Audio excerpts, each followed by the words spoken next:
चलो मैं पढ़ देना है। चढ़ चन्ना कर रुशनाई जिक्र करेंदे तारे हूँ गलियां दे विच फिरन निमाणे लालां दे बंजारे हूँ शाला मुसाफिर कोई न थीवे कख जिना थी भारे हूँ ताड़ी मार उड़ा न बाहू असी आपे उड़न हारे हूँ। मैं पढ़ देना डॉक्टर साहब। चढ़ चन्ना ते कर रोशनाई जिक्र करेंदे तारे हूँ गलियां दे विच फिरन नमाणे लालां दे वंजारे हूँ शाला मुसाफिर कोई न थीवे कख जिना थी भारे हूँ ताड़ी मार उड़ाना बाहू असा आपे उड्डन हारे हूँ।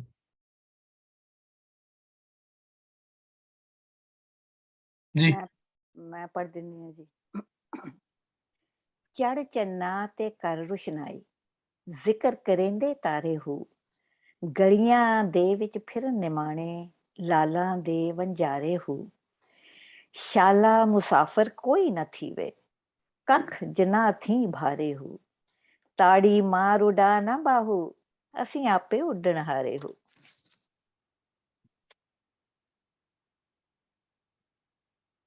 मैं पढ़ देना। चढ़ चन्ना ते कर रुशनाई जिक्र करेंदे तारे हूँ गलियां दे विच फिरन नमाने लालां दे वंजारे हूँ शाला मुसाफिर कोई न थीवे कख जिना तू भारे हूँ ताड़ी मार उड़ा ना बाहू आपे उड्डन हारे हूँ।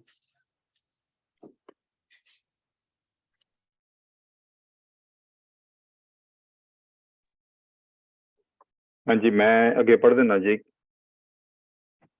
चढ़ चन्ना ते कर रुशनाई जिक्र करेंदे तारे हूँ गलियां दे विच फिरन निमाणे लालां दे वणजारे हूँ शाला मुसाफिर कोई न थीवे कख जिना थी भारे हूँ ताड़ी मार उड़ा न बाहू असी आपे उड़न हारे हूँ। हाँ जी मैं पढ़दा जी। चढ़ चन्ना ते कर रोशनाई जिक्र करेंदे तारे हूँ गलियां दे विच फिरन निमाणे लालां दे वणजारे हूँ शाला मुसाफिर कोई न थीवे कख जिन्ना तो भारे हूँ ताड़ी मार उड़ा ना बाहू असां आपे उड्डन हारे हूँ।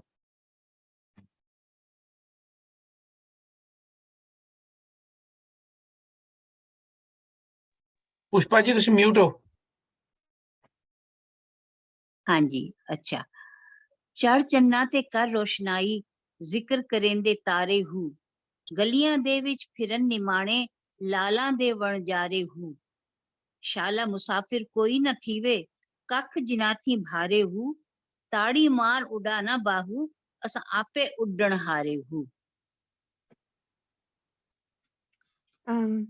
चढ़ चन्ना ते कर रोशनाई जिक्र करेंदे तारे हूँ गलियां दे विच फिरन निमाने लालां दे वंजारे हूँ शाला मुसाफिर कोई न थीवे कख जिना तू भारे हूँ तारी मार उड़ा ना बाहू असां आपे उड्डन हारे हूँ। You do so well, Madhya. You're doing very well, dear. Oh, thank you. I thought I made a mistake there. I love it though, this one. हाँ जी हाँ जी हाँ जी हाँ जी। चढ़ चन्ना कर रुशनाई ये तो साफ ही है। जिक्र करेंदे तारे हो जिक्र करन दा जिहड़ा है वो दो मतलब हो सकते हैं। एक तो है कि दे आर टॉक तारे जिहड़े ने वो तेरे बारे च गल्लां कर रहे हैं जिक्र कर रहे हैं तेरा। दूजा ये है जिक्र जिहड़ा जिहड़ा ਜਿਹਨੂੰ ਕਹਿੰਦੇ ਨੇ ਉਹ ਜਾਪ ਕਰਨਾ ਹੁੰਦਾ ਹੈ। ਇੱਥੇ ਮੇਰਾ ਜ਼ਿਆਦਾ ਖਿਆਲ ਮੇਰਾ ਇਹ ਹੈ ਕਿ ਇਹ ਜਾਪ ਕਰਨ ਦੇ ਮਾਇਨਿਆਂ 'ਚ ਸ਼ਾਇਦ ਆਇਆ ਹੈ, ਜ਼ਿਕਰ ਕਰੇਂਦੇ ਤਾਰੇ ਹੂ, ਗਲੀਆਂ ਦੇ ਵਿੱਚ ਫਿਰਨ ਨਿਮਾਣੇ। ਨਿਮਾਣਾ ਉਹ ਹੁੰਦਾ ਜਿਹਦਾ ਕੋਈ ਮਾਣ ਨਾ ਹੋਵੇ, ਮਾੜਾ ਬੰਦਾ। ਲਾਲਾਂ ਦੇ ਵੰਜਾਰੇ ਹੂ, ਲਾਲ ਦਾ ਮਤਲਬ ਹੈਗਾ ਮੋਤੀ, ਡਾਇਮੰਡਸ, ਤੇ ਵੰਜਾਰੇ ਦਾ ਮਤਲਬ ਹੈ ਵਪਾਰੀ। ਵਣਜ ਜਾਂ ਵੰਜ ਜਿਹੜਾ ਹੈ ਉਹ ਉਹਦਾ ਮਤਲਬ ਵਪਾਰ ਹੈ, ਟ੍ਰੇਡ। ਤੇ ਵੰਜਾਰਾ ਜਿਹੜਾ ਹੈ ਉਹ ਟ੍ਰੇਡ ਕਰਨ ਵਾਲਾ ਹੈ। ਇਹ ਪੰਜਾਬ ਦੇ ਵਿੱਚ ਤੁਹਾਨੂੰ ਪਤਾ ਹੀ ਹੈ ਕਿ ਵੰਜਾਰਿਆਂ ਤੇ ਬੜੇ ਗੀਤ ਨੇ, ਕਿਉਂਕਿ ਉਹ ਜਿਹੜੀਆਂ ਸ਼ਾਵਾਂ ਵੇਚਣ ਆਉਂਦੇ ਸਨ ਪਿੰਡਾਂ 'ਚ ਫੇਰੀ ਲਾ ਕੇ, ਤੇ ਉਹ ਉਹਨਾਂ ਨੂੰ ਵੰਜਾਰੇ ਕਹਿੰਦੇ ਸਨ। ਉਹ ਬੜੇ ਗੀਤ ਨੇ ਉਹਨਾਂ ਦੇ, ਵੰਜਾਰਾ ਤੇ ਸਾਡੇ ਹਾਣ ਦਾ, ਵਗੈਰਾ ਵਗੈਰਾ।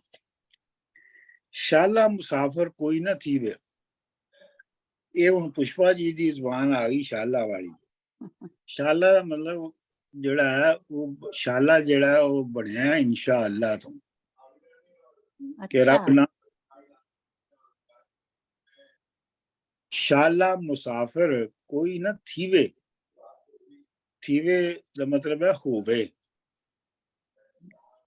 ਬਣੇ।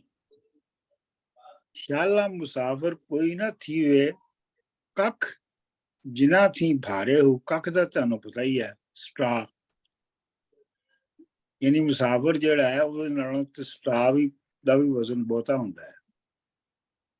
ਤਾੜੀ ਮਾਰ ਉਡਾ ਨਾ ਬਾਹੂ, ਤਾੜੀ ਦਾ ਮਤਲਬ ਕਲੈਪਿੰਗ, ਤਾੜੀ ਮਾਰ ਉਡਾ ਨਾ ਬਾਹੂ, ਅਸੀਂ ਆਪੇ ਉੱਡਣ ਹਾਰੇ ਹੋ। ਉੱਡਣ ਹਾਰੇ ਦਾ ਮਤਲਬ ਹੈ ਅਸੀਂ ਉੱਡਣ ਦੇ ਕਾਬਲ ਵੀ ਹੈ। ਹਾਰ ਲੱਗ ਕੇ ਨਾਲ ਜਿਹੜਾ ਕਿਸੇ ਪੰਜਾਬੀ ਦੇ ਲਫ਼ਜ਼ ਨਾਲ ਹਾਰ ਲੱਗ ਜਾਂਦਾ ਹੈ ਤੇ ਉਹਦਾ ਮਤਲਬ ਹੁੰਦਾ ਹੈ ਉਹ ਕੰਮ ਕਰਨ ਵਾਲਾ। ਪੜਨਹਾਰ, ਪੜਨ ਵਾਲਾ। ਲਿਖਣਹਾਰ, ਲਿਖਣ ਵਾਲਾ। ਇਹ ਇਹਦੇ ਮਾਇਨੇ ਨੇ। ਹੁਣ ਤੁਸੀਂ ਵੈਸੇ ਇਹ ਬਹੁਤ ਹੀ अजीब और दिलचस्प और अनयूजुअल बात है सुल्तान बाहू दा। और ਇਹਦੇ ਵਿੱਚ ਖਾਸ ਤੌਰ ਤੇ ਇਹ ਜਿਹੜਾ ਨਾ ਸ਼ਾਲਾ ਮੁਸਾਫਿਰ ਕੋਈ ਨਾ ਥੀਵੇ, ਕੱਖ ਜਿਨਾ ਥੀ ਭਾਰੇ ਹੋ, ਇਹ ਤੇ ਬਹੁਤ ਹੀ ਜ਼ਬਰਦਸਤ ਲਾਈਨ ਹੈ। ਔਰ ਇਹ ਜਿਹੜੇ ਬੰਦੇ ਮੁਲਕੋਂ ਬਾਹਰ ਆ ਜਾਂਦੇ ਨੇ ਉਹਨਾਂ ਨੂੰ ਇਹਦਾ ਪਤਾ ਹੈ ਕਿ ਉਹਨਾਂ ਤੋਂ ਕੱਖ ਵੀ ਜਿਹੜੇ ਨੇ ਉਹ ਭਾਰੇ ਨੇ, ਵਗੈਰਾ ਵਗੈਰਾ। ਚਲੋ ਖੈਰ। ਸਰ ਜੀ ਇੱਕ ਜਿਹੜਾ ਲਫ਼ਜ਼ ਹੁੰਦਾ ਨਾ ਨਿਮਾਣਾ, ਉਹਦੇ ਥੋੜਾ ਜਿਹਾ ਮੈਨੂੰ ਥੋੜੀ ਕਨਫਿਊਜ਼ਨ ਹਮੇਸ਼ਾ, ਉਹਨੇ ਕਨਫਿਊਜ਼ਨ ਨਹੀਂ, ਇੱਕ ਮੈਂ ਹੋਰ ਸੋਚ ਹੁੰਦੀ ਹੈ। ਇੱਕ ਤੇ ਹੁੰਦਾ ਨਾ ਨਿਮਾਣਾ ਵਿਚਾਰਾ, ਤੇ ਇੱਕ ਹੁੰਦਾ ਜਿਹਦੇ ਜੋ ਮਾਣ ਨਹੀਂ ਕਰਦਾ, somebody who's not arrogant ਜਾਂ ਜਿਹੜਾ ਪ੍ਰਾਊਡ ਜਾਂ ਆਪਣਾ ਆਪਣੇ ਉੱਤੇ ਮਾਣ ਨਹੀਂ ਕਰਦਾ। So can it be used in not such a negative way? ਨਿਮਾਣ, ਹਾਂ, ਮਸਲਨ ਸ਼ਾਹ ਹੁਸੈਨ ਬਹੁਤ ਜਗ੍ਹਾ ਤੇ ਕਹਿੰਦਾ ਕਹੇ ਹੁਸੈਨ ਫਕੀਰ ਨਿਮਾਣਾ। ਹਾਂਜੀ। ਨਿਮਾਣੇ ਨਿਮਾਣ ਜਿਹਨੂੰ ਸ਼ਾਹ ਹੁਸੈਨ ਨੇ ਬਹੁਤ ਯੂਜ਼ ਕੀਤਾ ਹੈ। ਜੀਓ ਆਪਣੇ ਆਪ ਨੂੰ ਨਿਮਾਣਾ ਕਿਹਾ, ਮਤਲਬ ਵਿਚਾਰਾ ਆਖਿਆ, ਗਰੀਬ ਆਖਿਆ ਕਿ ਆਪਣੇ ਆਪ ਨੂੰ ਕਿ ਮੈਂ ਮਾਣ ਨਹੀਂ ਕਰਦਾ, ਕਿਸੇ ਗੱਲ ਦਾ ਮੈਨੂੰ ਮਾਣ ਨਹੀਂ ਹੈਗਾ ਜੀ। ਮਤਲਬ ਜਿਹੜੇ ਲਿਟਲ ਮਤਲਬ ਤੇ ਇਹੋ ਹੀ ਨੇ ਜਿਹੜਾ ਮਾਣ ਨਾ ਕਰੇ, ਭਾਵੇਂ ਉਹ ਗਰੀਬ ਦੇ ਤੌਰ ਤੇ ਮਾਣ ਨਾ ਕਰੇ ਜਾਂ ਉਹਨੇ ਮਾਣ ਨਾ ਕਰਨ ਦੀ ਜਿਹੜੀ ਹੈ ਉਹ ਧਾਰਨਾ ਕੀਤੀ ਹੈ। ਮਤਲਬ ਅਗਰ ਆਲਮ ਹੈ ਤੇ ਉਹ ਮਾਣ ਕਰ ਸਕਦਾ ਹੈ, ਲੇਕਿਨ ਇਹ ਉਹ ਫੈਸਲਾ ਕਰਦਾ ਹੈ ਕਿ ਮੈਂ ਮਾਣ ਨਹੀਂ ਕਰਨਾ, ਉਹਨੂੰ ਉਵੇਂ ਵੀ ਨਿਮਾਣੇ ਦਾ ਲਫ਼ਜ਼ ਯੂਜ਼ ਹੋ ਸਕਦਾ ਹੈ। ਬਿਲਕੁਲ। ਮੇਰੇ ਖਿਆਲ ਕਲਾਸੀਕਲ ਲਿਟਰੇਚਰ 'ਚ ਬਸ ਮੈਨੂੰ ਲੱਗਦਾ ਕਿ ਇਹ ਜਿੱਦਾਂ ਤੁਸੀਂ ਕਿਹਾ ਉਹਨਾਂ ਨੇ ਹਮੇਸ਼ਾ ਆਪਣੇ ਆਪ ਨੂੰ ਨਿਮਾਣਾ ਕਹਿੰਦੇ ਸੀ। ਸੋ ਮੈਨੂੰ ਹਮੇਸ਼ਾ ਇਹ ਲੱਗੀ ਗੱਲ। Thank you sir, thank you.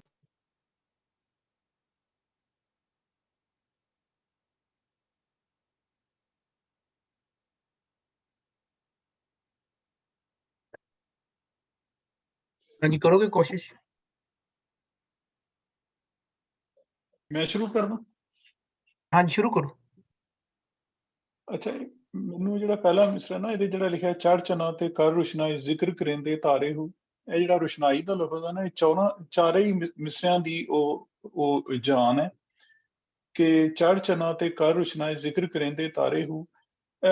ਸਾਰੀ ਜਿਹੜੇ ਸਾਡੇ ਕਲਚਰਲ ਬੈਕਗ੍ਰਾਉਂਡ ਹੈ ਨਾ, ਕਿਸੇ ਵੀ ਮਜ਼ਹਬ ਦਾ ਜਾਂ ਕਈ ਹੋਰ ਹਵਾਲਿਆਂ ਗੈਰ ਮਜ਼ਹਬੀ ਵੀ, ਉਹਦੇ 'ਚ ਜਾਪ ਜ਼ਿਕਰ ਦੀ ਬੜੀ ਇੱਕ ਮਾਨਤਾ ਹੈ ਔਰ ਲੋਕ ਇਹਨੂੰ ਮੰਨਦੇ ਨੇ ਕਿ ਇਹਦੇ ਨਾਲ ਕਰਨ ਨਾਲ ਬੰਦੇ ਦੀ ਜਿਹੜੀ ਹੈ ਨਾ ਉਹ ਉਹਨੂੰ ਉਹਦੇ ਤੇ ਚਾਨਣ ਹੋ ਜਾਂਦਾ, ਉਹਨੂੰ ਉਹਨੂੰ ਕਹਿ ਲਓ ਕਿ ਰੂਹਾਨੀ ਸ਼ਕਤੀਆਂ ਲੱਭ ਜਾਂਦੀਆਂ, ਜਾਂ ਉਹਨੂੰ ਜਿਹੜੀ ਜਿਹੜੀ ਸਮਝ ਹੈ ਜਾਂ ਜਿਹੜਾ ਇਲਮ ਹੈ ਜਾਂ ਜਿਹੜੀ ਸੱਚਾਈ ਹੈ, ਜਿਹੜੀ ਸੱਚਾਈ ਹੈ ਉਹ ਉਹਦੇ ਤੇ ਜ਼ਾਹਰ ਹੋ ਜਾਂਦੀ ਹੈ। ਤੇ ਉਹ ਬੜੀ ਕਲਚਰ ਦੇ ਬੈਕਗ੍ਰਾਉਂਡ 'ਚ ਉਹਨਾਂ ਬੜੀ ਖੂਬਸੂਰਤ ਗੱਲ ਕੀਤੀ ਹੈ ਕਿ ਜਿਸ ਤਰ੍ਹਾਂ ਰਾਤ ਨੂੰ ਤਾਰੇ ਨਿਕਲੇ ਹੁੰਦੇ ਨੇ, ਉਸ ਵੇਲੇ ਜਿਹੜੀ ਸੂਰਤ-ਏ-ਹਾਲ ਹੁੰਦੀ ਹੈ ਔਰ ਉਸ ਤੋਂ ਬਾਅਦ ਜਦੋਂ ਚੰਨ ਨਿਕਲਦਾ ਰੋਸ਼ਨਾਈ ਹੋ ਜਾਂਦੀ ਹੈ। ਔਰ ਤਾਰਿਆਂ ਦਾ ਜ਼ਿਕਰ ਕਰਨਾ ਇਸੇ ਤਰ੍ਹਾਂ ਹੀ ਹੈ ਜਿਸ ਤਰ੍ਹਾਂ ਕੋਈ ਇਨਸਾਨ ਜਿਹੜਾ ਉਹ ਜ਼ਿਕਰ ਕਰੇ ਤੇ ਉਹਦੇ ਤੇ ਹਕੀਕਤ ਖੁੱਲ ਜਾਏ। ਤੇ ਹਕੀਕਤ ਕੀ ਹੈ, ਹੋ ਗਈਆਂ ਤਿੰਨਾਂ ਲਾਈਨਾਂ 'ਚ ਉਹਨਾਂ ਕਹੀ ਹੈ, ਗਲੀਆਂ ਦੇ ਵਿੱਚ ਫਿਰਨ ਨਵਾਨੇ ਲਾਲਾਂ ਦੇ ਵੰਜਾਰੇ ਹੋ। ਤੇ ਇੰਝ ਹੀ ਹੈ ਜਿਸ ਤਰ੍ਹਾਂ ਉਹ ਬਾਹਰ ਸਬਜ਼ੀਆਂ ਵੇਚਣ ਵਾਲੇ ਹੌਕਾ ਲਾ ਕੇ ਕੋਈ ਸਬਜ਼ੀ ਵੇਚ ਰਿਹਾ, ਕੋਈ ਕੋਈ ਕਈ ਚੀਜ਼ਾਂ ਵੇਚ ਰਹੇ ਨੇ, ਕੋਈ ਕੀ ਕਹਿੰਦੇ ਚੂੜੀਆਂ ਵੇਚ ਰਿਹਾ, ਕੋਈ ਉਹ ਹੋਕੇ ਲਾ ਕੇ ਵੇਚਣ ਦੇ ਨਾ।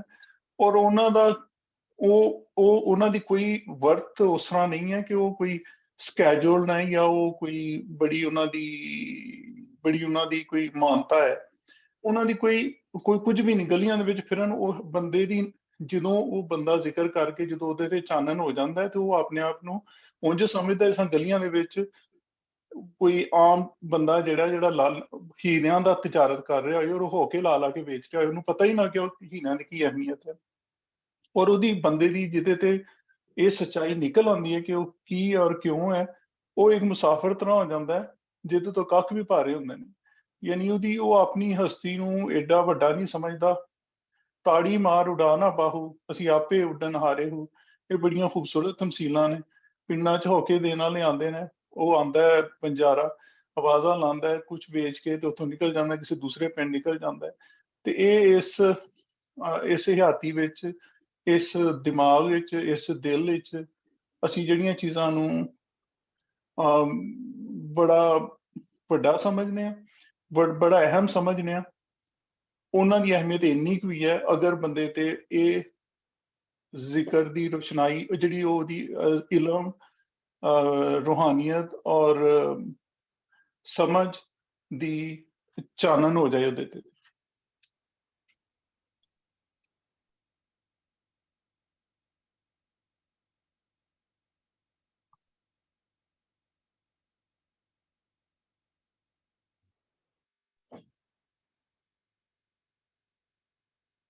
मैं कोशिश करना। मैं ਜਦੋਂ ਇਹ ਕਾਫੀ ਬੈਤ ਪੜ੍ਹੀ ਬੜਾ ਹੈਰਾਨ ਹੋਇਆ ਕਿ ਇਹਦੇ 'ਚ ਕੋਈ ਐਸਾ ਲਫ਼ਜ਼ ਨਹੀਂ ਸੀ ਜਿਹਦੀ ਮੈਨੂੰ ਸਮਝ ਨਾ ਆ ਰਹੀ ਹੋਵੇ ਜਾਂ ਜਿਹਦੇ ਵਾਸਤੇ ਮੈਨੂੰ ਡਿਕਸ਼ਨਰੀ ਵੇਖਣੀ ਪੈ ਰਹੀ ਹੋਵੇ।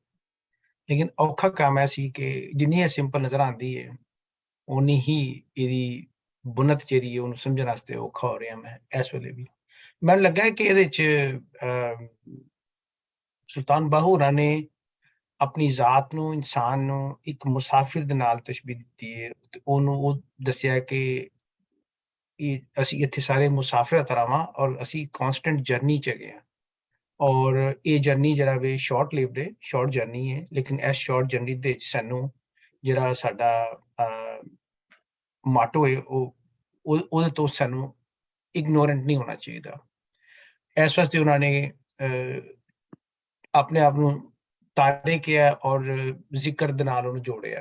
ਔਰ ਮੁਸਲਸਲ ਅਗਰ ਮੈਨੂੰ ਲੱਗਾ ਕਿ ਪਹਿਲੀ ਲਾਈਨ ਤੋਂ ਲੈ ਕੇ ਆਖਰੀ ਲਾਈਨ ਤੱਕ ਜਿਹੜਾ ਥੀਮ ਚੱਲਦਾ ਪਿਆ ਉਹ ਜਰਨੀ ਦਾ ਥੀਮ ਹੈ ਕਿ ਤਾਰੇ ਨੇ ਰਾਤ ਦੇ ਜਿਹੜੇ ਤਾਰਿਆਂ ਦਾ ਸਫ਼ਰ ਹੈ ਰਾਤ ਦੇ ਨਾਲ ਖਤਮ ਹੋਣਾ, ਉਹ ਇੱਕ ਮੁਸਾਫਿਰ ਦੇ ਨਾਲ ਮੁਸਾਫਿਰ ਤਰ੍ਹਾਂ। ਇਸੇ ਤਰ੍ਹਾਂ ਜਿਹੜਾ ਵਣਜਾਰਾ ਗਾਉਂ ਪਿੰਡ ਤੇ ਵਿਲੇਜ ਟੂ ਵਿਲੇਜ ਜਾ ਕੇ ਚੀਜ਼ਾਂ ਵੇਚਦਾ ਹੈ, ਵਣਜਾਰਾ ਜਿਹੜਾ ਵਣਜ ਕਰਦਾ ਹੈ ਉਹ ਵੀ ਮੁਸਾਫਿਰ ਹੈ, ਉਹ ਵੀ ਗਲੀਆਂ ਫਿਰ ਕੇ ਚੀਜ਼ਾਂ ਵੇਚਦਾ ਹੈ।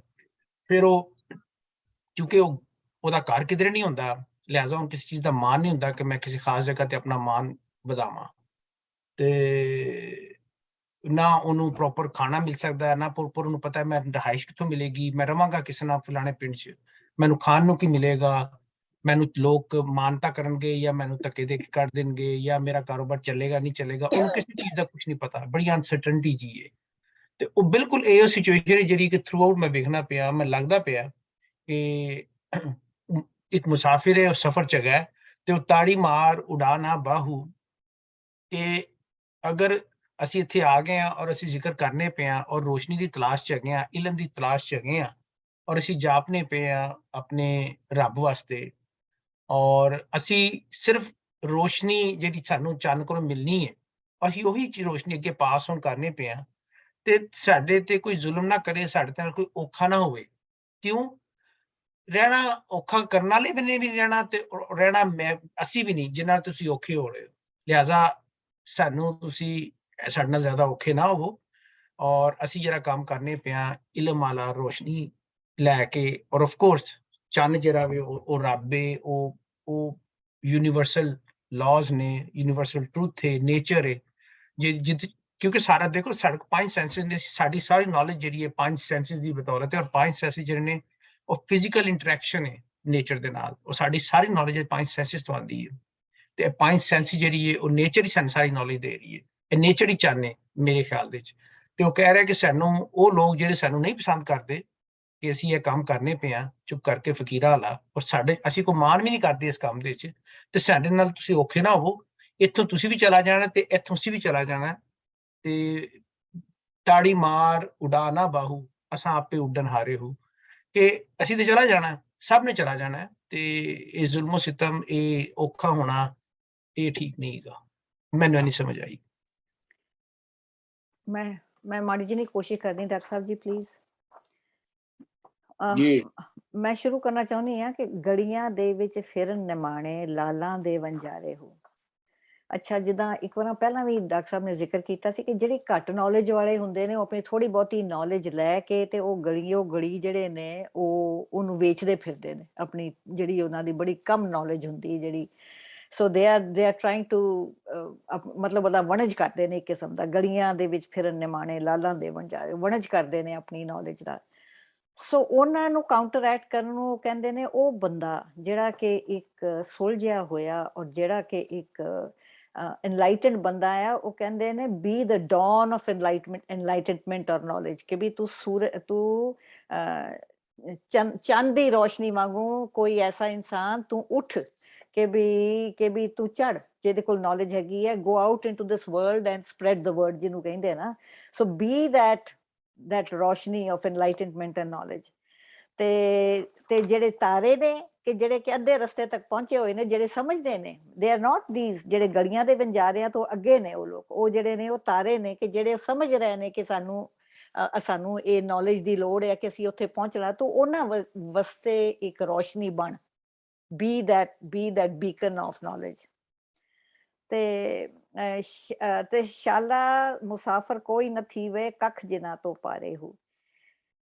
ਇਹ ਜਿੱਦਾਂ ਡਾਕਟਰ ਸਾਹਿਬ ਨੇ ਆਖਿਆ ਕਿ ਵੀ ਜਿੱਦਾਂ ਅਸੀਂ ਸਾਰੇ ਦੂਰ ਆ ਜਾਂਦੇ ਹਾਂ, ਜਦ ਤੁਸੀਂ ਕਿਸੇ ਜਗ੍ਹਾ ਤੋਂ ਦੂਰ ਹੋ ਜਾਂਦੇ ਹੋ, ਕਿਸੇ ਜਗ੍ਹਾ ਤੋਂ ਆਪਣੀ ਤੋਂ ਦੂਰ ਚਲੇ ਜਾਂਦੇ ਹੋ, ਤਾਂ ਤੁਹਾਡੀ ਕੋਈ ਇੰਪੋਰਟੈਂਸ ਨਹੀਂ ਰਹਿੰਦੀ, ਕੋਈ ਤੁਹਾਡੀ ਔਕਾਤ ਨਹੀਂ ਰਹਿੰਦੀ, ਤਾਂ ਮਤਲਬ ਤੁਹਾਡੀ ਉਹਨਾਂ ਸੋ ਉਹ ਇਸ ਰਾਹ ਦਾ ਮੁਸਾਫਿਰ ਨਾ ਬਣੇ, ਕਿਉਂਕਿ ਇਸ ਰਾਹ ਦੇ ਵਿੱਚ, ਇਸ ਐਨਲਾਈਟਨਮੈਂਟ ਦੀ ਰਾਹ ਦੇ ਵਿੱਚ ਚੱਲਣ ਦੇ ਨਾਲ this is the price you pay. So ਇੱਕ ਤਕੜੇ ਦਿਲ ਵਾਲਾ ਹੀ ਬੰਦਾ ਇਸ ਰਾਹ ਚੱਲੇ।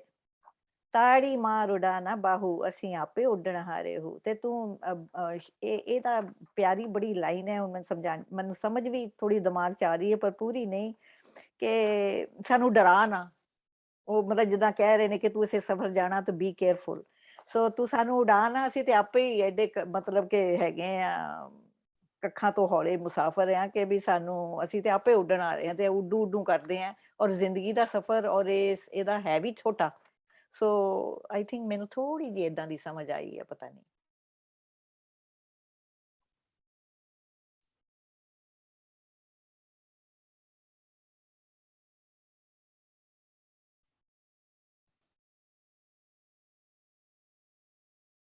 जी कोई और Vidya, take a stab. Um, again, this is again a very naive attempt. So, your line about the Channan, I just started thinking scientifically, the moon doesn't have its own light. It is dependent on the sun, right? But again, the sun has its own journey, its own orbit. So I started thinking like that. And then in regards to the Kak line, I know that everyone automatically thinks about people that migrate, but I was thinking in terms of baggage. So the lighter your baggage, the easier the journey. That's what I was thinking. Yeah. ਹਾਂਜੀ ਮੈਂ ਥੋੜੀ ਜਿਹੀ ਕੋਸ਼ਿਸ਼ ਕਰਾਂ ਜੀ ਕਿ ਮੈਨੂੰ ਇਹ ਬੜੀ ਸਿੰਪਲ ਜਿੱਦਾਂ ਸਾਈਦ ਸਾਹਿਬ ਨੇ ਕਿਹਾ ਲੱਗਦੀ ਹੈ ਸਾਰੀ, ਪਰ ਇਹਦੇ ਵਿੱਚ ਪਹਿਲਾ ਮੈਟਾਫਰ ਜਿਹੜਾ ਕਿ ਚੰਨ ਔਰ ਤਾਰਿਆਂ ਦੀ ਔਰ ਰੋਸ਼ਨਾਈ ਦੀ ਗੱਲ ਹੈ, ਮੈਨੂੰ ਲੱਗਦਾ ਕਿ ਇਹ ਸੂਫੀ ਆਈਡੀਓਲੋਜੀ ਕਿ ਮੁਰਸ਼ਦ ਜਾਂ ਰੱਬ ਜਾਂ ਚੰਨ ਇੱਥੇ ਕਹਿ ਲਓ ਜਿਹੜਾ ਕਿ ਦੂਸਰਿਆਂ ਨੂੰ ਰੋਸ਼ਨੀ ਦਿੰਦਾ ਜਾਂ ਗਿਆਨ ਦਿੰਦਾ ਜਾਂ ਸਮਝ ਦਿੰਦਾ, ਉਸ ਦੇ ਬਾਰੇ ਜ਼ਿਕਰ ਸਾਰੇ ਤਾਰੇ ਦਾ ਮਤਲਬ ਸਾਰੀ ਦੁਨੀਆ, ਜਿਹਦਾ ਬਾਬੇ ਨਾਨਕ ਨੇ ਇਹ ਵੀ ਕਿਹਾ ਕਿ ਗਾਵਣ ਤੁਧ ਨੂੰ ਪਵਨ ਪਾਣੀ ਵੈਸੰਤਰ ਗਾਵੇ ਰਾਜਾ ਧਰਮ ਦੁਆਰੇ, ਸਾਰੇ ਉਸ ਗ੍ਰੇਟਨੈਸ ਜੇ ਨੌਲੇਜ ਦੇ ਸੋਰਸ ਦਾ ਜ਼ਿਕਰ ਕਰ ਰਹੇ ਨੇ ਜਾਂ ਜਾਪ ਕਰ ਰਹੇ ਨੇ। ਹਰ ਇੱਕ ਨੂੰ ਇਸ ਬਾਰੇ ਪਤਾ। ਜਾਂ ਦੂਸਰਾ ਇਹ ਵੀ ਕਹਿ ਸਕਦਾ ਕਿ ਤਾਰੇ ਉਹ ਇਨਸਾਨ ਜਿਹੜੇ ਕਿ ਮੁਰਸ਼ਿਦ ਦੇ ਪਹਿਲਾਂ ਕਹਿ ਸਕਦੇ ਹਾਂ ਕਿ ਮੁਰੀਦ ਸਨ ਜਾਂ ਜਿਹਨਾਂ ਨੂੰ ਇਸ ਬਾਰੇ ਪਤਾ ਸੀ, ਉਹ ਵੀ ਜਾਪ ਕਰਦੇ ਨੇ, ਪਰ ਇਨ ਜਨਰਲ ਮੁਰਸ਼ਿਦ ਦੀ ਔਰ ਰੱਬ ਦੀ ਰੋਸ਼ਨਾਈ ਦੇ ਬਾਰੇ ਸਾਰੇ ਜਾਪ ਜਾਂ ਜ਼ਿਕਰ ਕਰ ਰਹੇ ਨੇ। ਤੇ ਅਸੀਂ ਤੇ ਗਲੀਆਂ ਦੇ ਵਿੱਚ ਨਿਮਾਣੇ ਫਿਰਦੇ ਹਾਂ, ਲਾਲਾਂ ਦੇ ਵਣਜਾਰੇ ਕਿ ਜ਼ਿੰਦਗੀ ਦੀ ਮੋਸਟ ਪ੍ਰੈਸ਼ੀਅਸ ਚੀਜ਼ ਜਿਹੜੀ ਆ ਲਾਲ ਜਿਹਨਾਂ ਹੀਰੇ ਮੋਤੀ ਜਾਂ ਜ਼ਿੰਦਗੀ ਇਟਸੈਲਫ ਨੂੰ, ਇਸ ਨੂੰ ਸਮਝਣ ਦੀ ਕੋਸ਼ਿਸ਼ ਕਰ ਰਹੇ ਹਾਂ ਬੜੇ ਨਿਮਾਣੇ। ਔਰ ਕਹਿੰਦੇ ਨੇ ਕਿ ਐਸਾ ਵੀ ਕੋਈ ਮੁਸਾਫਰ ਨਾ ਹੋਵੇ ਕਿ ਜਿਹਦੀ ਔਕਾਤ ਕੱਖਾਂ ਤੋਂ ਵੀ ਹਲਕੀ ਹੋਵੇ। ਔਰ ਸਾਨੂੰ ਇੱਕ ਕਿਸਮ ਦੀ ਰਿਕੁਐਸਟ ਮੈਨੂੰ ਲੱਗਦੀ ਆ, ਅਰਦਾਸ ਲੱਗਦੀ ਹੈ, ਪ੍ਰੇਅਰ ਲੱਗਦੀ ਆ ਕਿ ਤਾੜੀ ਮਾਰ ਉਡਾ ਨਾ ਬਾਹੂ, ਕਿ ਸਾਨੂੰ ਹੇ ਮੇਰੇ ਮੁਰਸ਼ਿਦ ਇਹਨਾਂ ਵੀ ਇਗਨੋਰ ਨਾ ਕਰਕੇ ਅਸੀਂ ਕੱਖਾਂ ਤੋਂ ਤਾਂ ਆਲਰੇਡੀ ਪਹਿਲਾਂ ਹੀ ਹਲਕੇ ਹਾਂ, ਔਰ ਅਸੀਂ ਸਿੱਖਣ ਲਈ, ਰੋਸ਼ਨੀ ਲੈਣ ਲਈ, ਸਮਝ ਲੈਣ ਲਈ ਤੇਰੇ ਕੋਲ ਆਏ ਹਾਂ, ਔਰ ਸਾਨੂੰ ਇਗਨੋਰ ਨਾ ਕਰ, ਅਸੀਂ ਤਾਂ ਪਹਿਲਾਂ ਹੀ ਬਹੁਤ ਹੀ ਰਹੇ ਮੁਰੇ ਨਿਮਾਣੇ ਮਤਲਬ ਇਨਸਾਨ ਹੈ। ਮੈਨੂੰ ਇਹ ਸਾਰੀ ਦੀ ਸਾਰੀ ਇੱਕ ਸੂਫੀ ਜਿਹੜੀ ਪ੍ਰੇਅਰ ਟਾਈਪ ਲੱਗਦੀ ਆ। ਤੋ ਅੱਗੇ ਦੇਖਦੇ ਹਾਂ ਡਾਕਟਰ ਸਾਹਿਬ ਕਿਸ ਤਰ੍ਹਾਂ ਨੂੰ ਐਨਾਲਾਈਜ਼ ਕਰਦੇ ਨੇ।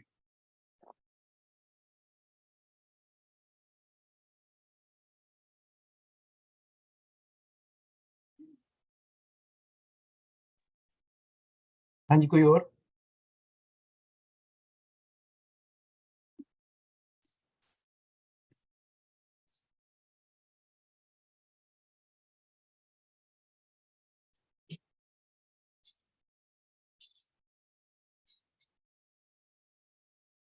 डॉक्टर साहब मैं सारे हो गए ने नहीं ਤੁਸੀਂ ਕਾਫੀ ਗੱਲਾਂ ਕੀਤੀਆਂ ਨੇ ਔਰ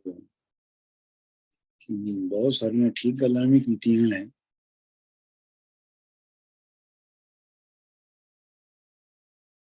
ਮੈਨੂੰ ਇੰਝ ਲੱਗਦਾ ਹੈ ਕਿ ਜਿਹੜੀ ਪਹਿਲੀ ਲਾਈਨ ਹੈ ਨਾ, ਚੜ ਚੰਨਾ ਕਰ ਰੁਸ਼ਨਾਈ ਜ਼ਿਕਰ ਕਰੇਂਦੇ ਤਾਰੇ ਹੋ, ਤਾਰੇ ਜਾਪ ਕਰਦੇ ਨੇ ਤੇ ਉਹਨਾਂ ਦੇ ਜਾਪ ਕਰਨ ਦੇ ਨਾਲ ਚੰਦ ਜਿਹੜਾ ਹੈ ਉਹ ਚੜ੍ਹਦਾ ਹੈ। ਇਸ ਗੱਲ ਨੂੰ ਵਾਰਿਸ ਸ਼ਾਹ ਨੇ ਇੰਝ ਕਿਹਾ ਹੈ, ਸੇਵਣ ਬੁਲਬੁਲਾਂ ਸੁੱਕਿਆਂ ਬੂਟਿਆਂ ਨੂੰ ਫੇਰ ਫੁੱਲ ਲੱਗਣ ਨਾਲ ਡਾਲਦੇ ਨੇ।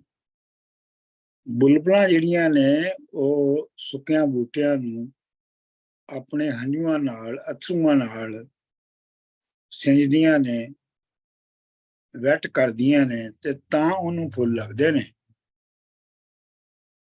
ਐਵੇਂ ਫੁੱਲ ਨਹੀਂ ਲੱਗ ਜਾਂਦੇ।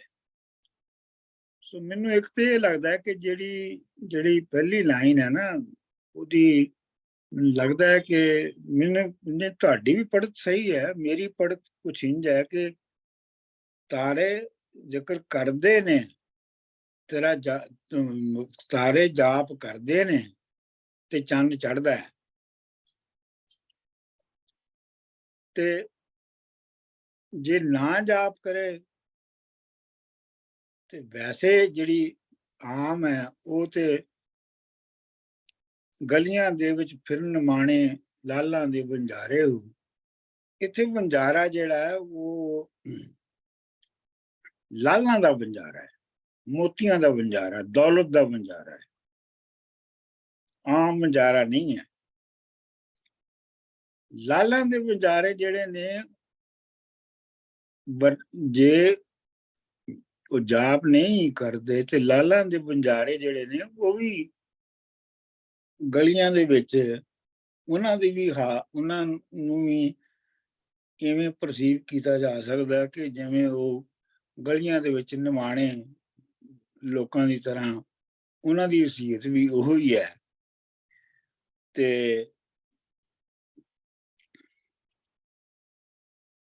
ਜਿਹੜਾ ਵੰਜਾਰਾ ਹੈ, ਭਾਵੇਂ ਉਹ ਜਿਹੜਾ ਲਾਲਾਂ ਦਾ ਹੈ ਤੇ ਭਾਵੇਂ ਉਹ ਕਿਸੇ ਹੋਰ ਸ਼ਹਿਰ ਦਾ, ਉਹ ਮੁਸਾਫਰ ਹੈ। ਉਹ ਭਾਵੇਂ ਆਪਣੇ ਆਪ ਨੂੰ ਲਾਲਾਂ ਦਾ ਮਾਲਕ ਸਮਝ ਕੇ ਕੁਝ ਵੀ ਸਮਝ ਰਿਹਾ ਹੋਵੇ, ਪਰ ਗੱਲ ਅਸਲੀ ਇਹ ਹੈਗੀ ਹੈ ਕਿ ਉਹਦੇ ਨਾਲੋਂ ਤਾਂ ਕੱਖ ਵੀ ਭਾਰਾ ਹੁੰਦਾ ਹੈ, ਮੁਸਾਫਰ ਨਾਲੋਂ ਤਾਂ ਕੱਖ ਵੀ ਭਾਰਾ ਹੁੰਦਾ ਹੈ। ਅਸਲ ਦੇ ਵਿੱਚ ਇਹ ਜਿਹੜੀ ਦੁਨੀਆ, ਜਿਹੜਾ ਸਮਾਜ ਬਾਹੂ ਦੇ ਇਰਦ ਗਿਰਦ ਸੀ, ਉਹਦੇ ਵਿੱਚ ਜਿਹੜੇ ਆਬਾਦੀਆਂ ਸਨ, ਪਿੰਡਾਂ ਦੀ ਆਬਾਦੀ ਸੀ, ਉਹਦੇ ਵਿੱਚ ਓਪਰੇ ਬੰਦੇ ਦੀ ਕੋਈ ਹਸੀਅਤ ਨਹੀਂ ਹੁੰਦੀ ਸੀ। ਹੁਣ ਤੇ ਜ਼ਮਾਨਾ ਬਦਲ ਗਿਆ ਹੈ ਨਾ, ਹੁਣ ਤੇ ਹੋਰ ਕੁਝ ਹੋ ਗਿਆ ਹੈ। ਪਰ ਇਹ ਹੈ ਕਿ ਉਸ ਵਿੱਚ ਕਿਸੇ ਬੰਦੇ ਦੀ, ਜਿਹੜਾ ਉਸ ਪਿੰਡ ਦਾ ਨਹੀਂ ਹੈ, ਉਹ ਜੋ ਮਰਜ਼ੀ, ਜਿੰਨਾ ਮਰਜ਼ੀ ਅਮੀਰ ਆ ਜਾਂ ਜਿੰਨਾ ਮਰਜ਼ੀ ਉਹ ਵੱਡਾ ਹੈ, ਲੇਕਿਨ ਉਹਦੀ ਕੋਈ ਹਸੀਅਤ ਨਹੀਂ ਪਿੰਡ 'ਚ ਮੰਨੀ ਜਾਂਦੀ, ਕਿਉਂਕਿ ਪਿੰਡ 'ਚ ਹਸੀਅਤ ਤਾਂ ਹੀ ਮੰਨੀ ਜਾਏਗੀ ਜੋ ਕਿਸੇ ਬਰਾਦਰੀ ਦਾ, ਕਿਸੇ ਵਗੈਰਾ ਵਗੈਰਾ, ਜਿਹੜੀ ਉੱਥੇ ਆਇਡੈਂਟੀਫਿਕੇਸ਼ਨ ਜਿਹੜੀ ਵੀ ਹੋਏਗੀ। ਇਸ ਲਈ ਰਾਂਝਾ ਵੀ ਜਦੋਂ ਤਖਤ ਹਜ਼ਾਰਾ ਛੱਡ ਦਿੰਦਾ ਹੈ ਆਪਣਾ, ਜਿੱਥੇ ਉਹ ਚੌਧਰੀ ਹੈ, ਤੇ ਉਹਦੀ ਕੋਈ ਹਸੀਅਤ ਨਹੀਂ ਰਹਿੰਦੀ। ਉਹ ਜਿੱਥੇ ਵੀ ਜਾਂਦਾ ਉਹਦੀ ਕੋਈ ਹਸੀਅਤ ਨਹੀਂ ਹੈਗੀ। ਉਹ ਮੱਝਾਂ ਚਾਰਨ ਵਾਲਾ ਬਣ ਜਾਂਦਾ, ਉਹਦੀ ਕੋਈ ਹਸੀਅਤ ਨਹੀਂ ਹੈਗੀ। ਤਾੜੀ ਮਾਰ ਉਡਾਨਾ ਬਾਹੂ, ਅਸੀਂ ਆਪੇ ਉੱਡਣ ਹਾਰੇ ਹੋ। ਤੇ ਜਿਹੜਾ ਮੁਸਾਫਰ ਹੈ, ਜੇ ਮੁਸਾਫਰ ਹੈ ਤੇ ਉਹ ਟਿਕ ਤੇ ਸਕਦਾ ਹੀ ਨਹੀਂ ਹੈ ਨਾ, ਕਿਉਂਕਿ ਉਹਦੀ ਹਸੀਅਤ ਹੀ ਨਹੀਂ ਹੈ, ਤੇ ਉਹਨੇ ਉੱਡਣਾ ਹੀ ਉੱਡਣਾ ਹੈ।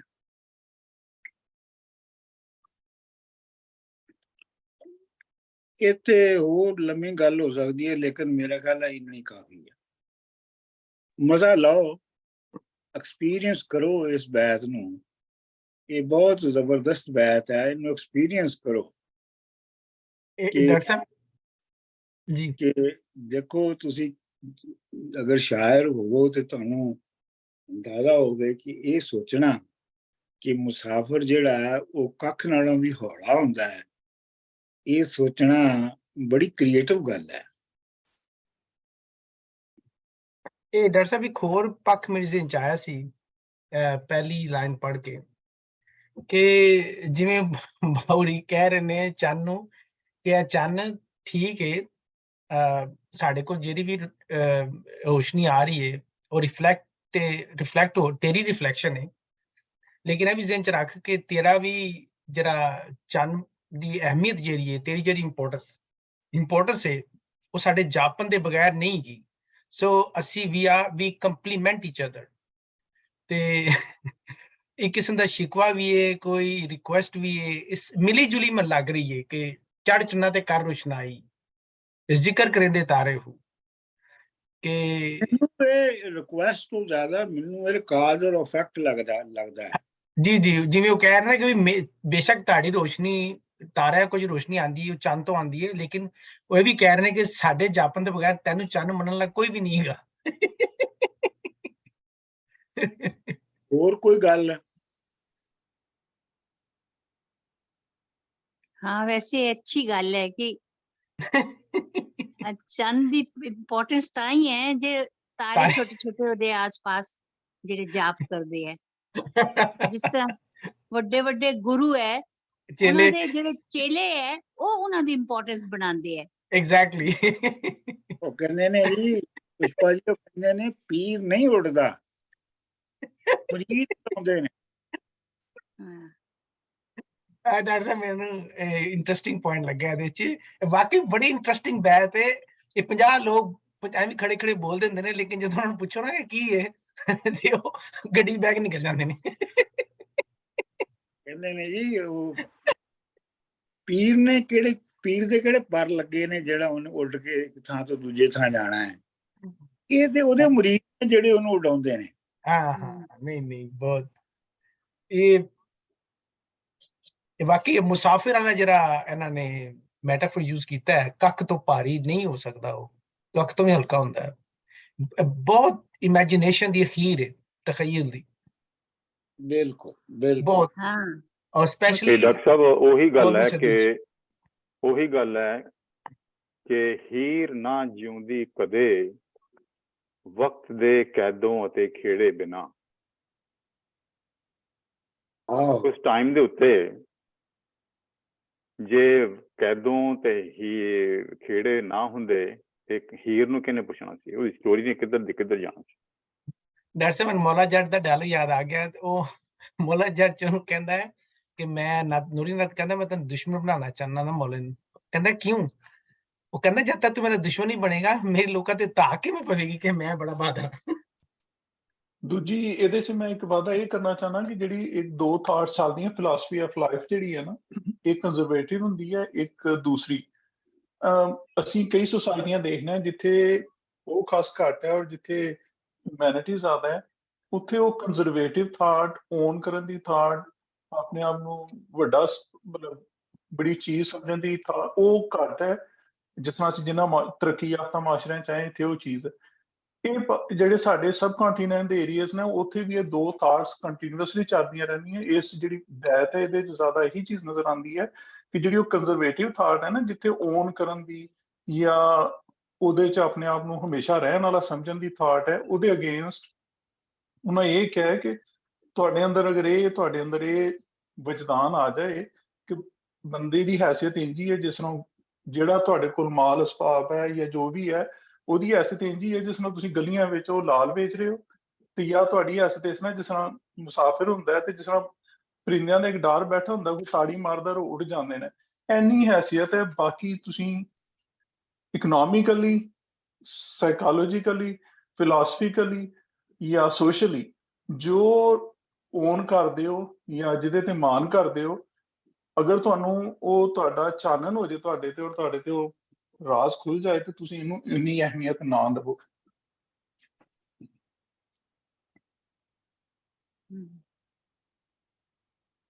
ਠੀਕ ਹੈ ਜੀ, ਮੇਰੇ ਖਿਆਲ ਕਾਫੀ ਹੋ ਗਿਆ। ਜੀ ਡਾਕਟਰ ਸਾਹਿਬ, ਐਨੀਬਾਡੀ ਕਿਸੇ ਨੇ ਕੁਝ ਬੋਲਣਾ ਹੋਵੇ? ਆਓ I'm ਕੋਈ oh, sorry. Just one thing. So you know you were saying about Sultan Bahu at that time. So did he suffer a lot of alienation? Like he didn't fit in? That he was different to the rest? Like that whole concept of being a migrant? Or no, am I going off completely off topic?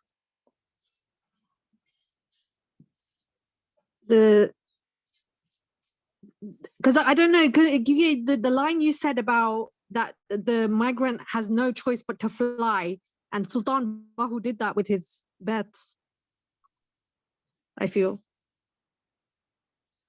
ਹਾਂ ਇਹਨੂੰ ਤੁਸੀਂ ਏਲੀਏਨੇਸ਼ਨ ਦੇ ਮਾਇਨੇ ਚ ਵੀ ਜਿਹੜਾ ਹੈ ਉਹ ਇੰਟਰਪ੍ਰੈਟ ਦੂਸਰੇ ਤਰ੍ਹਾਂ ਕਰ ਸਕਦੇ ਹੋ। ਇਹ ਡਾਕਟਰ ਸਾਹਿਬ ਇੱਕ ਉਹ ਸੂਝਵਾਨ ਜਿਹਨੇ ਵਾਕਈ ਟਾਈਮ ਦਿੱਤਾ ਹੋਵੇ, ਓਨੈਸਟਲੀ ਇਲਮ ਹਾਸਿਲ ਕੀਤਾ ਹੋਵੇ, ਨੌਲੇਜ ਗਿਆਨ ਹਾਸਿਲ ਕੀਤਾ ਹੋਵੇ, ਥੋੜੀ ਜਿਹੀ ਏਲੀਏਨੇਸ਼ਨ ਤੇ ਫਿਰ ਆ ਹੀ ਜਾਂਦੀ ਹੈ ਨਾ, ਉਹ ਤੇ ਬੜਾ ਨੈਚੁਰਲ ਹੈ। ਜਿਹੜਾ ਆਪਣਾ ਗਲੀਆਂ ਦੇ ਵਿੱਚ ਫਿਰਦਾ ਹੈ ਨਾ, ਉਹ ਸੁਲਤਾਨ ਬਾਹੂ ਦਾ ਜਿਹੜਾ ਪਹਿਲੇ ਅਸੀਂ ਪੜ੍ਹਿਆ ਉਹ ਸੀ, ਉਹ ਮੌਲਵੀਆਂ ਮੁੱਲਾਂ ਦੇ ਬਾਰੇ ਸੀ। ਹਾਂਜੀ, ਗਲੀਆਂ ਦੇ ਵਿੱਚ ਫਿਰਨ ਨਮਾਣੇ ਬਗਲ ਕਿਤਾਬਾਂ ਚ ਆਈ ਹੂ ਜੀ, ਜਿੱਥੇ ਵੇਖਣ ਚੰਗਾ ਚੋਖਾ ਪੜ੍ਹਵਾਈ ਹੂ ਜੀ। ਤੇ ਇੱਥੇ ਉਹ ਲਾਲਾਂ ਦੇ ਵੰਜਾਰੇ ਨੇ। ਲਓ ਜੀ ਫਿਰ ਇਜਾਜ਼ਤ ਦਿਓ। ਓਕੇ ਡਾਕਟਰ ਸਾਹਿਬ ਇੱਕ ਥੋੜਾ ਜਿਹਾ ਫਿਰ ਕਲੈਰੀਫਾਈ ਕਰ ਦਿਓ, ਜੇ ਲਿਟਰਲੀ ਤਾੜੀ ਮਾਰ ਉਡਾਉਣ ਦਾ ਕੀ ਮਤਲਬ ਆ? ਇਗਨੋਰ ਕਰਨਾ ਕਿਸੇ ਨੂੰ? ਨਹੀਂ, ਤਾੜੀ ਮਾਰ ਉਡਾਉਣ ਦਾ ਮਤਲਬ ਹੈ ਕਿਸੇ ਨੂੰ ਡਿਸਅਪੀਅਰ ਕਰ ਦੇਣਾ, ਅੱਛਾ, ਕਿਸੇ ਨੂੰ ਰਿਮੂਵ ਕਰ ਦੇਣਾ। ਤੁਸੀਂ ਜਦੋਂ ਪਰਿੰਦੇ ਬੈਠੇ ਹੁੰਦੇ ਨੇ ਤੇ ਤਾੜੀ ਮਾਰਦੇ ਹੋ ਤੇ ਉਹ ਪਰਿੰਦੇ ਉੱਡ ਜਾਂਦੇ ਨੇ ਨਾ ਉੱਥੋਂ। ਜੇ ਤੁਸੀਂ ਨਾ ਮਾਰੋ ਤੇ ਬੈਠੇ ਰਹਿੰਦੇ ਨੇ, ਤੇ ਬੈਠੇ ਰਹਿੰਦੇ ਨੇ। ਤੇ ਇੱਥੇ ਉਹ ਕਹਿ ਰਹੇ ਨੇ ਕਿ ਸਾਨੂੰ ਉਡਾਉਣ ਲਈ ਤਾੜੀ ਮਾਰਨ ਦੀ ਲੋੜ ਨਹੀਂ ਹੈਗੀ,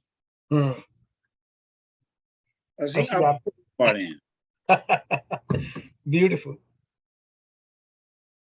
ਇਹ ਡਾਕਟਰ ਸਾਹਿਬ ਇਹੀ ਬਿਲਕੁਲ ਮੇਰੇ ਜ਼ਿਹਨ ਚ ਆਇਆ ਸੀ। ਅਸੀਂ ਜਾਣੇ ਹੋਣਾ ਸਾਂ ਬਾਗ ਤੇ ਕਬੂਤਰਾਂ ਨੇ ਦਾਣਾ ਖਾ ਰਿਹਾ ਹੋਣਾ, ਇਕੱਠੇ ਉਹਨਾਂ ਨੇ ਆਰਾਮ ਨਾਲ ਖਾ ਰਿਹਾ ਹੋਣਾ। ਅਸੀਂ ਜਾ ਕੇ ਕਦਮ ਕੋਲ ਨਾਲ ਜ਼ੋਰ ਦੀ ਤੋੜੀ ਮਾਰ ਦੇਣੀ ਤੇ ਉਹ ਇੱਕ ਨਹੀਂ ਸੀ ਖਲੋਂਦਾ, ਸਾਰੇ ਉੱਡ ਜਾਂਦੇ ਸਨ, ਇੱਕ ਵੀ ਨਹੀਂ ਸੀ ਪਿੱਛੇ ਰਹਿ ਜਾਂਦਾ।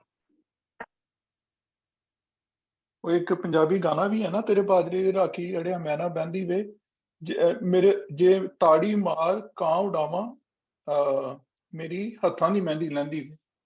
ਜੇ ਤਾੜੀ ਮਾਰ ਉਡਾਵਾਂ ਮੇਰੀ ਲਹਿੰਦੀ ਹੈ ਮਹਿੰਦੀ। ਜੀ ਜੀ ਜੀ ਜੀ ਜੀ ਜੀ। ਤੇ ਉਹ ਕਹਿੰਦਾ ਹੈ ਕਿ ਨਵੇਂ ਤੇ ਕਣਕਾਂ ਵੱਢ ਕੇ ਗੱਡ ਦਿਆਂਗਾ ਮਹਿੰਦੀ। ਜੀ ਜੀ ਜੀ ਜੀ ਜੀ ਜੀ ਜੀ ਜੀ ਜੀ। That's good closure. ਹੈ अच्छा इख्तिताम है। ओके जी, रब रखा। रब रखा।